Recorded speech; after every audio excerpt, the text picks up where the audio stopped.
सभी को नमस्ते। आज हम अ, ई, उ आदि स्वरों के 18 भेद किस प्रकार से होते हैं इसके विषय में जानेंगे। तो सबसे पहले हम यह देखते हैं कि महर्षि पाणिनि वर्णोच्चारण शिक्षा में इस विषय में क्या कहते हैं। वे कहते हैं कि अवर्णो ह्रस्व दीर्घ प्लुतत्वाच्च त्रैस्वर्योपनयेन चानुनासिक्य भेदाच्च संख्यातो ष्टादशात्मकः एवं विवरणादयः। तो इसके बाद द्वारा वो कहते हैं कि आकार के उदात्त अनुदात्त और स्वरित भेद हैं, और जब इन एक एक के साथ ह्रस्व उदात्त ह्रस्व अनुदात्त और ह्रस्व स्वरित इसी प्रकार दीर्घ और प्लुत के साथ लगाते हैं तब आकार के 9 भेद हो जाते हैं, और जब ये अनुनासिक्य भेद युक्त होते हैं तब इन 9 के 18 भेद होते हैं। इसी प्रकार इवर्ण आदि स्वरों में प्रत्येक के 18 भेद समझने चाहिए। तो ये 9 भेद पहले हो जाते हैं, फिर अनुनासिक्य आदि से 18 भेद हो जाते हैं। तो इसको हम विस्तार से इस सारणी के द्वारा हम समझते हैं। तो सबसे पहले ह्रस्व में दीर्घ का दीर्घ आ और फिर प्लुत, तो 3 ये हैं। तो अ का यदि हम करते हैं भेद तो अ उदात्त ह्रस्व अनुदात्त ह्रस्व स्वरित।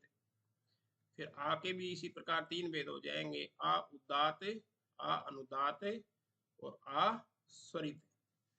इसी प्रकार प्लुत आ के भी 3 भेद हो जाते हैं, प्लुत उदात्त प्लुत अनुदात्त और प्लुत स्वरित। तो इस प्रकार ये 3 के 9 भेद हो जाते हैं, ह्रस्व दीर्घ और प्लुत के उदात्त अनुदात्त स्वरित के भेद से 9 भेद हो जाते हैं। और जब ये 9 भेद निर्नासिक है अर्थात इन पे अनुनासिक नहीं है, तब इन्हीं के ऊपर यदि अनुनासिक लगा दें जाए सबके ऊपर, तो ये सानुनासिक से जो है 9 और हो जाते हैं इसके भेद। तो ये अनुनासिक हो जाएगा और आ अविअनुनासिक प्लुत अनुनासिक। इस प्रकार ये प्लुत अनुनासिक उदात्त प्लुत अनुनासिक अनुदात्त प्लुत अनुनासिक स्वरित, इसी प्रकार आ ए और ए के भी हैं। तो इस प्रकार से जो है ये 9 मिला के कुल 18 भेद ये एक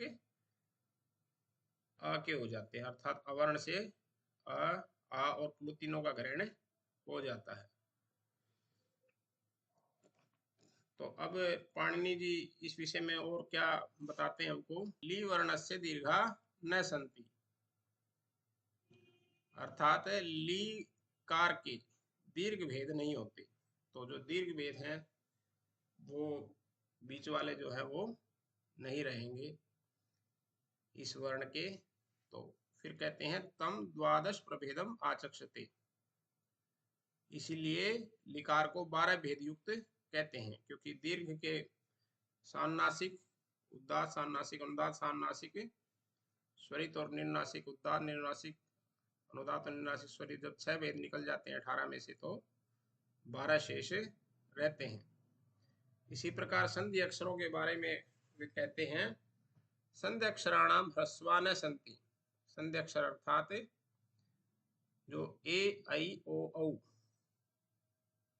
इनको संधि अक्षर कहा जाता है। तो संधि इनके जो है ह्रस्व नहीं होते। तो कहते हैं कि तान्य अपनी द्वादश प्रभेदानि, इसलिए इनके भी 12 भेद होते हैं। तो इनके लिकार जो प्रवर्ण था उसके दीर्घ नहीं होते और इनके ह्रस्व नहीं होते, इसलिए इनके भी 6 कम हो जाएंगे 18 में से। तो ये भी 12 भेद इनके होंगे। इवर्ण उवर्ण री आदि अन्य जो वर्ण हैं उनके 18 भेद ही होते हैं। तो इस प्रकार आज के पाठ में हमने अ ई उ आदि जो स्वर हैं इनके 18 भेद किस प्रकार होते हैं उसके विषय में जाना। तो आप इसी के साथ आज का पाठ हमने यही समाप्त करते हैं। आप इस वीडियो को लाइक करें, शेयर करें, व चैनल को सब्सक्राइब अवश्य करें, जिससे भविष्य में डाले जाने वाले वीडियो की जानकारी आप तक पहुंचती रहे। इसके साथ साथ हमारे अन्य ऑनलाइन प्रकल्प भी चलते हैं, इनकी जानकारी आप डिस्क्रिप्शन में जाकर देख सकते हैं। धन्यवाद।